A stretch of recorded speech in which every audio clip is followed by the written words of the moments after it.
Good morning, ladies and gentlemen. Brett Fidge here on the very first ever episode of the Now Rooms Property Podcast, where we're going to be talking about all things property, particularly around Liverpool and also HMOs more broadly.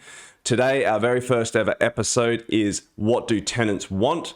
And we're joined by the one and only Collby Milton. Colby's been working with us at Now Rooms now for a few years and has done well over 5,000 viewings and sold well over 3,000 individual bedrooms.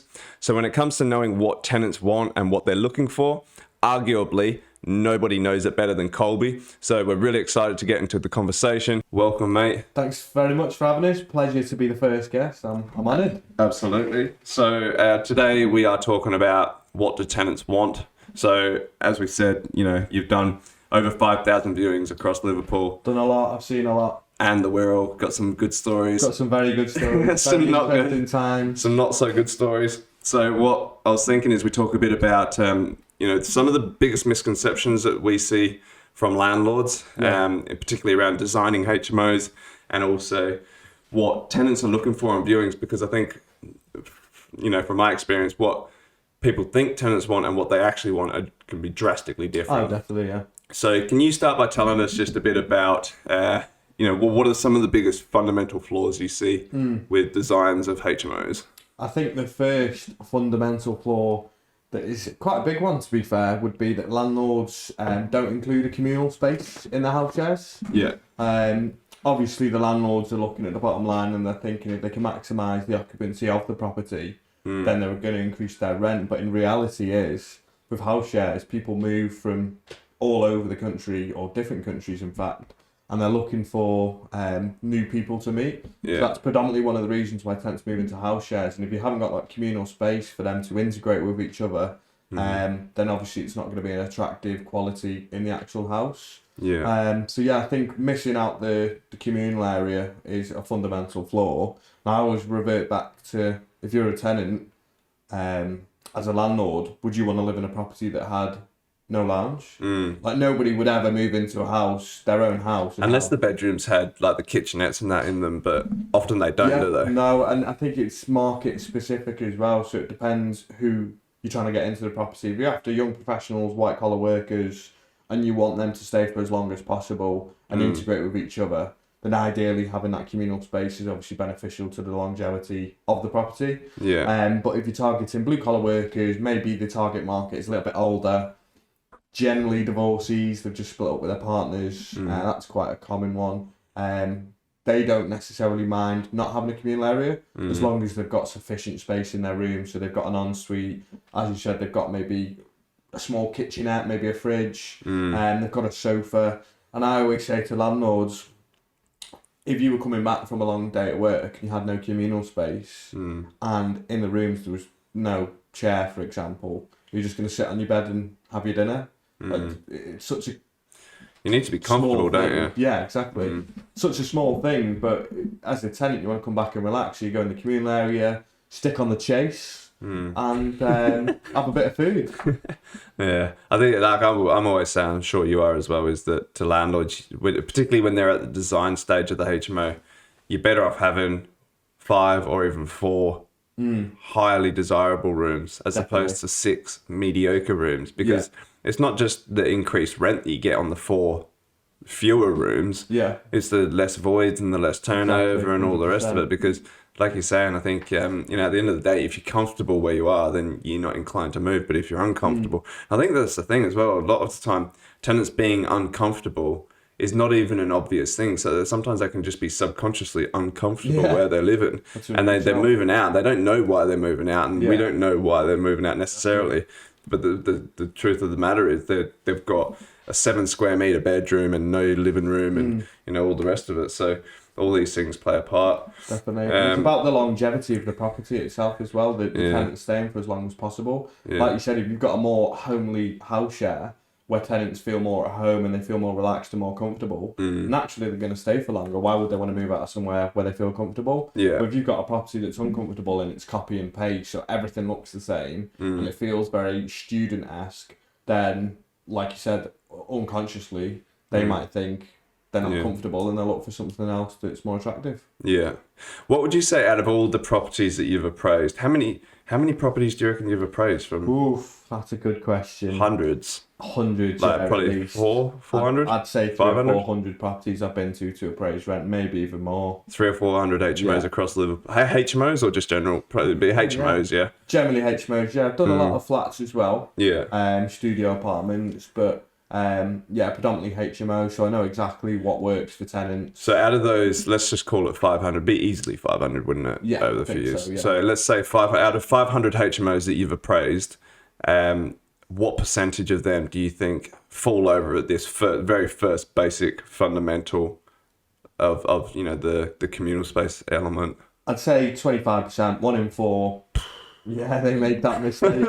And I always go into the house, and sometimes, it can be a lovely house. And, I'm trying to build a relationship with the landlord. So there's 100 HMOs in Liverpool that are just poorly designed with no... Poorly designed, yeah. Sometimes they do it to a good standard, and you're thinking, if you had a communal area in this house, this would be a banging property. Yeah. But you've shot yourself in the foot here, because the target market you're going for is young professionals. Yeah. And you haven't put a communal area into the property. We've done that with some of our properties, haven't we? We've retrospectively sacrificed a bedroom to make it, and then all of a sudden you have 9 bedrooms that don't rent versus 8 bedrooms that stay occupied at maximum occupancy. Exactly, yeah. It's such a small thing, and people don't realise that a communal area is going to create a more attractive property, but it's fundamental. As to any house that you ever live in, you need a space to relax in. And what about other than the communal area? We've covered that. Well, what would you say the second biggest flaw would be, or misconception when with HMOs and landlords design and HMOs? What do you think the biggest mistake? I'd say one of the things that I speak to landlords a lot and recommend is I don't like the copy and paste interior. So it feels like it's a student gap, and obviously if you're after young professionals and you copy and paste in the same design throughout the property, in terms of like the same furniture, and it just looks copy and paste. Yeah, it's not homely. These young professionals, they're mid-20s. They've done the student life. They've done the house shares where it's just super basic. So they're looking for something a bit more upmarket. Yeah. So they're looking for something. As I said, it's a home from home, isn't it? Like a lot of them will go back to their parents on the weekend, get their roast in, get their chicken, but they want to do that in their own property as well. So creating a more homely environment is definitely something that I look for when I'm speaking to landlords, and that can be from as little as having feature walls in rooms, but making each feature wall different colours. Yeah. Adding artwork to different rooms, different lampshades. Obviously, you'd have the same bed. Furniture as well, isn't it? Yeah, even if, say, if you had 6 rooms, you could do 3 rooms with black, like a black design, and 3 rooms with a different, changing the colour of the doors, changing not carpets but laminate flooring throughout, and then maybe carpets in the rooms. Just changing it, making it a little bit more homely rather than copy and paste basic magnolia walls and brown couches. It's all out of date now, isn't it? Out of date. So what about like? I hate magnolia. Scrap magnolia. Yeah, get rid of it. Off the face of the earth. What are you saying? The student properties there, because we've got probably 25% of our portfolio is students, isn't it? So would you say with the student properties it can be more cut and paste, or do you still think? Yeah, definitely more cut and paste for students. Yeah. I think it is transitioning slowly to be quite similar to the young professional market, because it's such a competitive market. Yeah. But with students, they just want a good house share that offers the right amenities, but they're so key on location. Yeah. They want location more than anything, close to the university at the right price as well. Yeah. So obviously their loans generally are paying for it. So if they can keep a bit of their loan for nights out and pay the right rent, then that's what they're going to do. Yeah. So yeah, definitely can be more cut and paste, but it is transitioning slowly. Yeah. Towards a more bespoke vibe, more bespoke. Yeah. Yeah. Yeah. You can definitely get away with it more ways. Young professionals are definitely looking for something a little bit more modern and maybe a little bit more homely. Yeah. What is there any other like big mistakes you see landlords making on the design of HMOs? I'd probably say maybe single beds in some of the rooms. Are they still doing that? Yeah. No, you can have a single bed in their room, but a lot of landlords do. If the room's, say, 7 metres squared, so it just meets compliance, they'll stick a single bed thinking in their head. Is that like a king single or an actual single? No, an actual single. Like, I couldn't fit in it. I'm 6'1", I could barely fit in it. So I don't know how they're managing, but they're putting them in because they're trying to maximise the floor space. Yeah. But at the end of the day, the tenant, 100%, I could bet out of 100 tenants, if I asked, would they prefer a single bed and have a little bit more floor space, or have a double bed and sacrifice that floor space, I'd say 95 of those tenants would prefer a small double. Yeah. A bigger bed. Especially if they've got a boyfriend or a girlfriend. Like, yeah, exactly. Do you know what I mean? Bloody hell. Yeah, so no single beds for sure. Anything else? No single beds at all. What about, you told me something a little while ago about the plug sockets on viewings. Sockets. Like when you're doing viewings, say you do 10 viewings with 10 tenants, how many of them would be looking for plug sockets behind the bed? I'd probably only say about 50%. I'd say what they're actually looking for is Ethernet ports. Yeah, okay. For Wi-Fi. A lot of people obviously now with the whole work from home thing and studying, they're wanting it, Ethernet ports. That's probably one of my actual most commonly asked questions. And then also a TV socket. So people are asking for Ethernet ports in the bedroom now? Yeah. Since when? Is that since COVID? I'd say it's definitely increased since COVID. It's always been a thing. As a gamer myself, I'd prefer an Ethernet port because the Wi-Fi would be quicker. Stronger, yeah. And a lot of these young professionals, obviously, they like to game, so that's something that they're always looking for. So do you think that like going forwards, Ethernet port in the bedroom is an absolute given? I'd say so, yeah. Ethernet port and even a TV point. Obviously, we've got Netflix and everything else. Yeah. But I'd say 1 in 3 tenants ask for a TV point. And even though it might sound small, 1 in 3. If But that's still 33%. That's 2 tenants on your 6 rooms that you would have missed out if you didn't have a TV Just because point. of a TV port. Yeah, you want to watch The Chase. I've said it before. It's the best show. Oh, I hate The Chase. I can never think. That's the one where the thing goes up the ramp. Yeah, with the Beast. And you have to try and like. I've tried to apply myself multiple times, but I haven't got onto it. Not having you. No, they don't like me. Oh dear.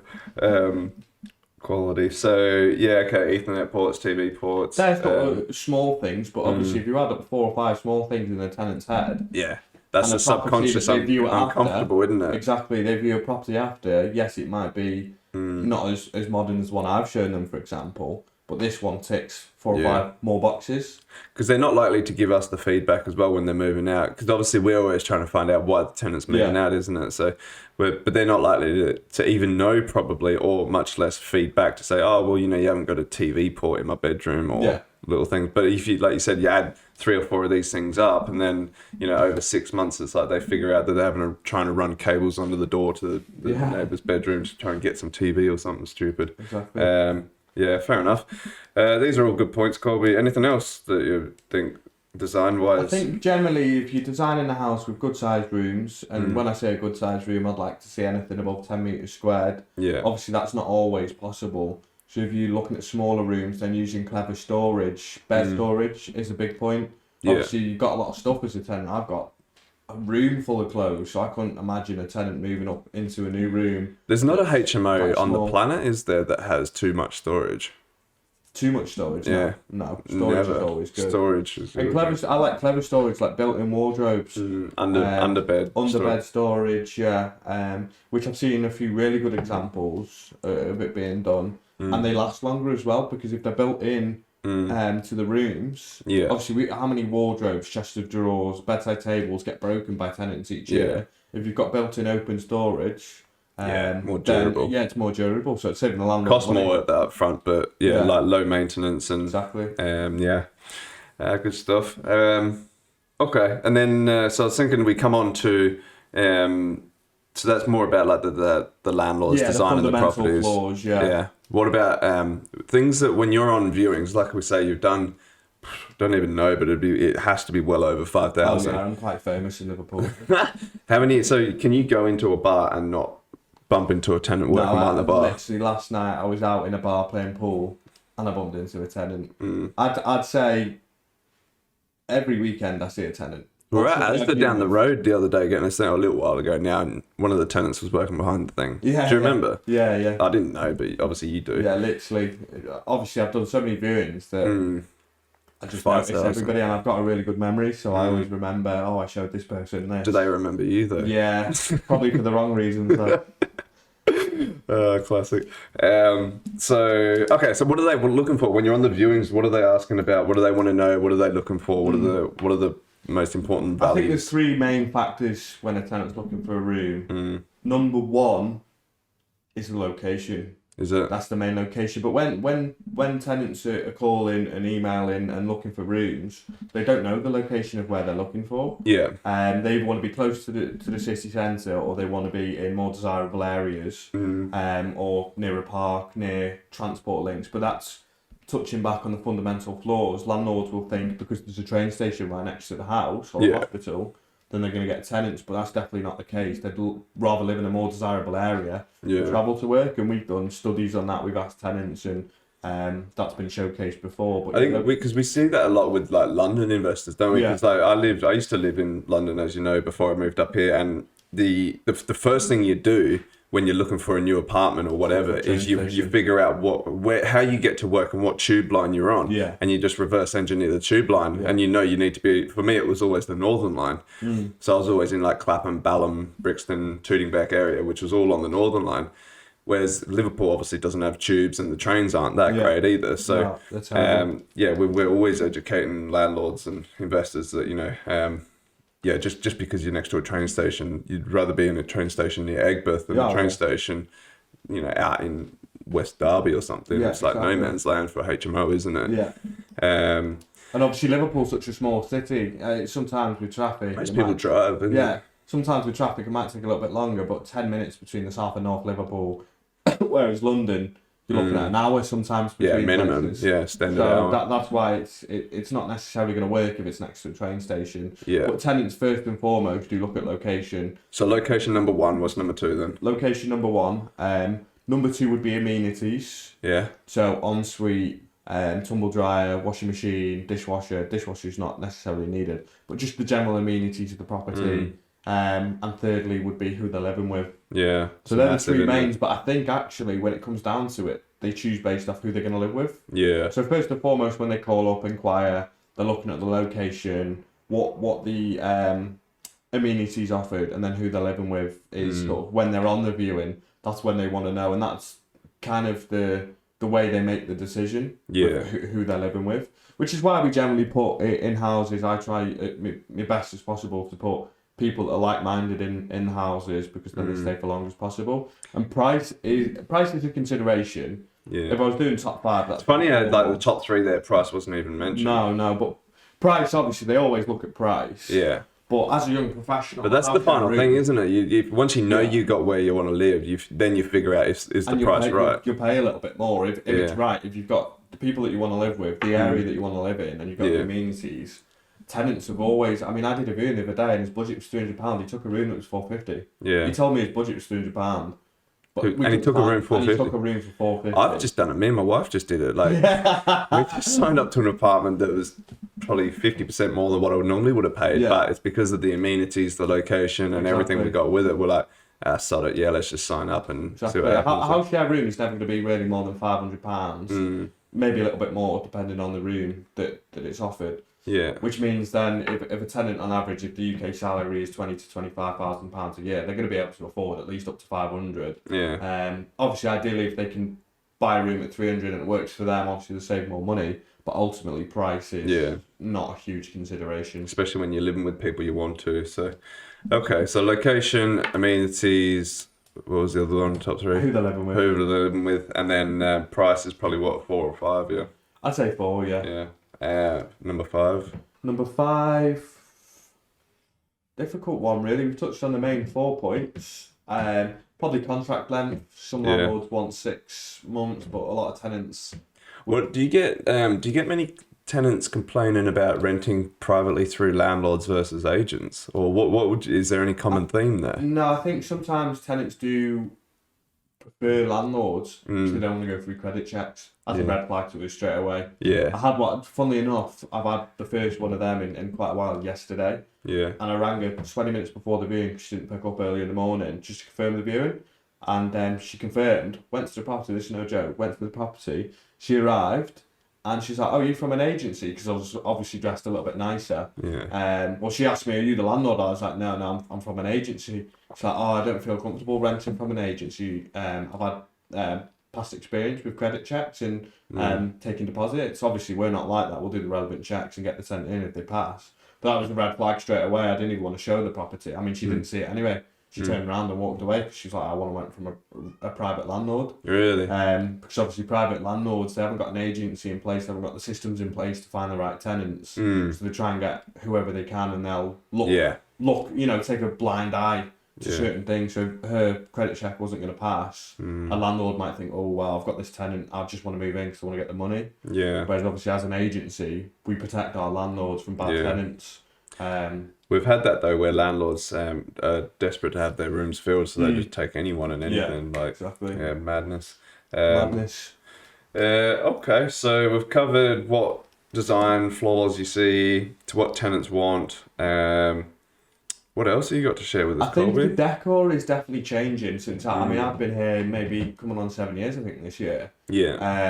And the decor has changed. When I first started, as I said before, I hate magnolia and I'll say it again, but magnolia and brown couches and sort of low quality living was sort of the norm. Yeah. And we were renting like that sort of double room for 350 quid, weren't we? It was great. I don't know why were people taking it. I was doing viewings thinking, you sure you like these? You sure you want this?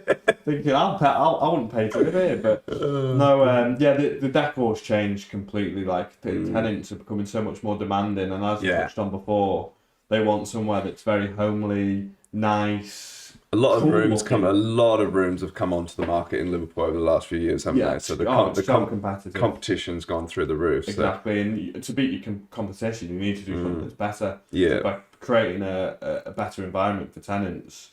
Yeah, and then looking after them as well when you get there, because this is the other thing we're on about, is particularly young working professionals. If you're not fixing their maintenance issues, or even students now as well, like if you don't fix their stuff, they just move out, don't they? Yeah. Because they got somewhere else to go, where they might rent from a landlord, or they rent to another agency or whatever. So if you're not fixing their issues, then it's becoming like, especially like, because people now, like me and you both as well, impatient now as well, isn't it? Because you got your phone, you just pull your phone out, you get food to the front door same day. Yeah. You can buy a car. 24 hours to your house on sync in 24 hours. Yeah. So if you can buy a car in 24 hours, then surely they expect that your boiler's going to get fixed same day or better. Yeah, the quality of service has to be improved drastically. Yeah. The amount. Have you heard? Like, you've heard your fair share of horror stories from tenants coming from landlords or agents about how they've lived with no hot water for a week or something stupid like that. Yeah. Well, there was actually a tenant that moved into one of our properties a few weeks ago, and he had no boiler for 2 months. What? But he was thinking in the back of his mind at the same time. It's a bit cheeky of him, but that he obviously didn't have to pay the rent because the boiler wasn't fixed. But he did report it multiple times to the landlord. So he sought advice from the CAB, and they told him to withhold his rent. So it was a win-win for him, because he was just going to his girlfriend's and getting a hot shower anyway. Honestly, he was getting no heating. His house, no heating. Just moved in with his girlfriend, got free rent, and had his stuff in the room, and then moved into one of our properties. But the landlord, he said he reported it to the agency, and the landlord just wasn't sorting it. Obviously, I mean, 2 months is a long time to not have a boiler for as well. Ridiculous. And that was he moved in February the 5th, so it would have been maybe December, January that he was having those problems. He moved in with us February. Yeah, he moved in with us, He lived with us previously, and then he moved away, and then he moved back with a private landlord, and then he moved in with us again, so repeat custom. Yeah, nice. So what would be one of the biggest things, like common themes that you see on that note, in terms of like poor service in our industry, in our market today? Like, what are the things that people are not doing, agencies or landlords? What are they not doing? I think communication is one of the number one things. I think you can fix things quickly, but if you're not communicating to the landlord when they report an issue, and not let them know, look, we hear you, we're going to resolve it, giving them a realistic expectation of when it's going to fix. Naturally, if a boiler breaks, you need to get a plumber out there. They need to then assess what's wrong with it. Do they need to order a part? Do they need to go and buy a part? Unfortunately, it's not you go there, press a button, and it's fixed sometimes. So setting that expectation to the tenants, hand-holding them a little bit. Some of the tenants come on viewing, so they don't know how to work a washing machine. I have to go to the property sometimes and show To be them. fair, I don't. How old are you? Well, 30. Every time I do a load of washing, I have to ask my miss. I turn it on. Maybe I'll take you to a few of our properties and show you how much you... But I can do like boilers and all sorts. Like, yeah, I'm pretty handy with that. But I just keep forgetting which one to put the soap and which one to put the conditioner on. It's like my girlfriend the other week. She just moved into a new flat, and she thought the oven was broke, but she kept turning it to the grill. So when we were putting the food in, all the food was burning on the top.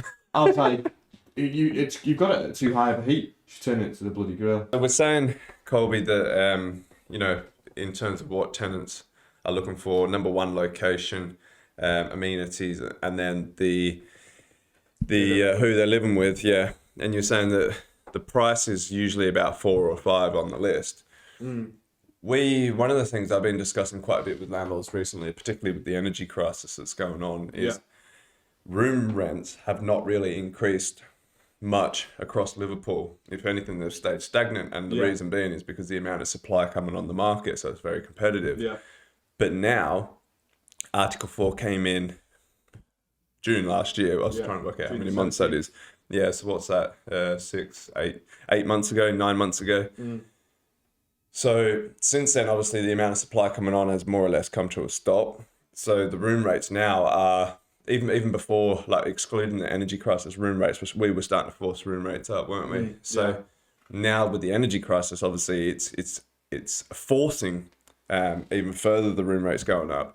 So my question to you is, if we've got a current or a periodic tenant in a property, and we're having a chat to them about room rates going up, what do you think they're gonna, would they rather, if we were to force their rent up by 5-10%, would they be more inclined to want to stay where they are and pay the extra rent, or do you think they're going to be more likely to want to move out and go somewhere else?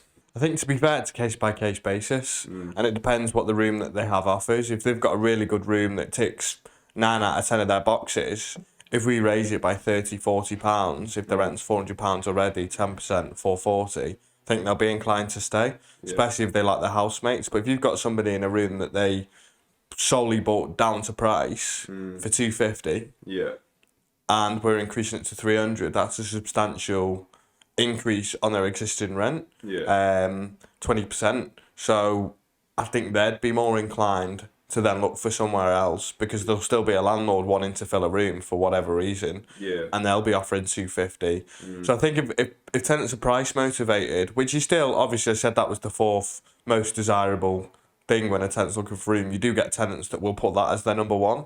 Not all of them, maybe 20%, 1 in 5 will put that at the top.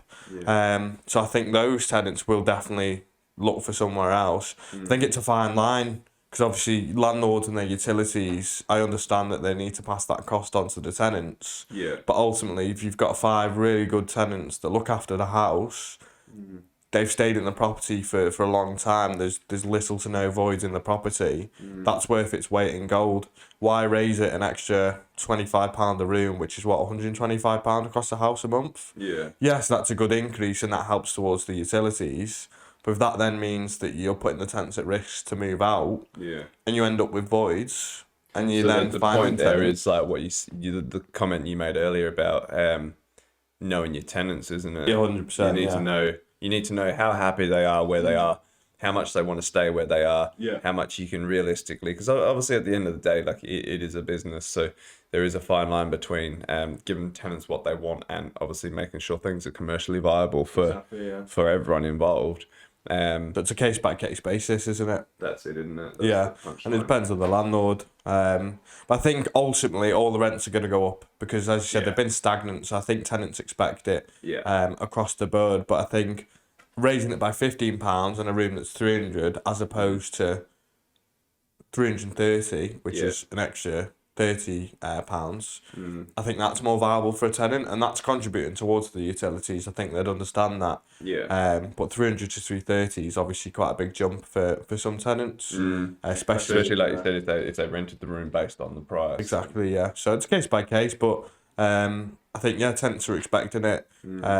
So it's a conversation that we'll have with our tenants as and when, and we've already done it to a lot of our tenants. Yeah, I was going to say, we've already started renewing. Yeah, and to be fair, we've had no issues. Yeah. No issues, but again, I'm speaking to landlords, and some landlords want to put it up 20%, £300 to 360. I'm like, that's not viable. No. That's just not viable. Increase, isn't it? I understand the utilities are going up, but you've got to be, both parties have got to be reasonable. You don't want to. But you don't want to price yourself out as well, do you? Because I know I was speaking to one of our landlords the other day, and she was saying, it was actually quite funny. She's saying she definitely wants to increase all of her rent. Yeah. But she doesn't want to be the first one to do it. Because obviously, if you are, and then because obviously you have to be kind of in line with the market, don't you? So it's all well and good.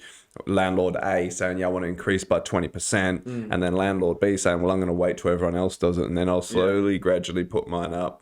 Obviously, you don't want to shoot yourself in the foot. So I think this is the challenge that we have as a company now, isn't it? With all these different HMOs under management across all different locations, all different sizes and shapes of HMOs, renting to all different demographics and sort of budget levels.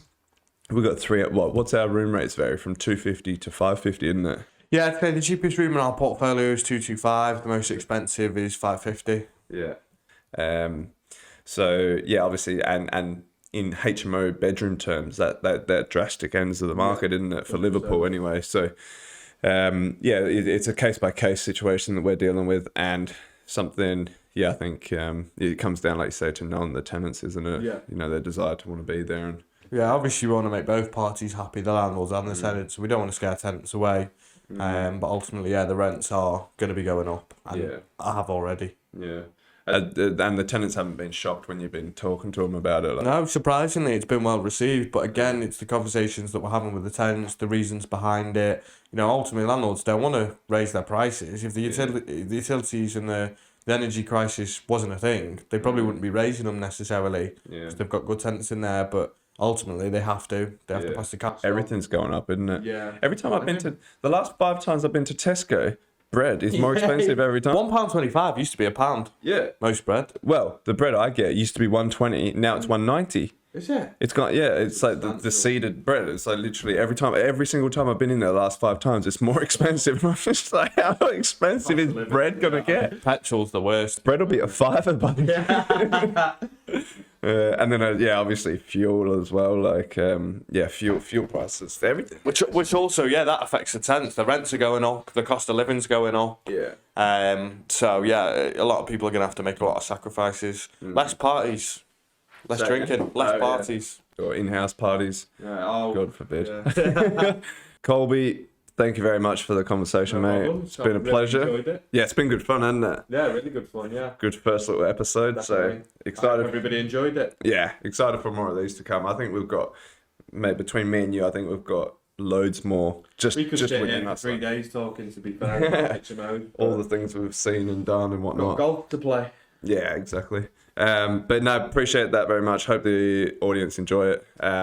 Is there anything you want to say signing off? No, just thanks very much for having me, and I look forward to seeing more of these. Yeah, there'll be plenty more to come. So that's it for our very first ever episode of the Now Rooms Property Podcast. I hope you enjoyed it. I hope you got a lot of value from it. If you've got any ideas or suggestions of topics you want us to cover or guests you want us to bring on, please do reach out, get in touch through the contact details in the description of the video, subscribe to the channel, and we'll love to see you on the next video. Thanks very much.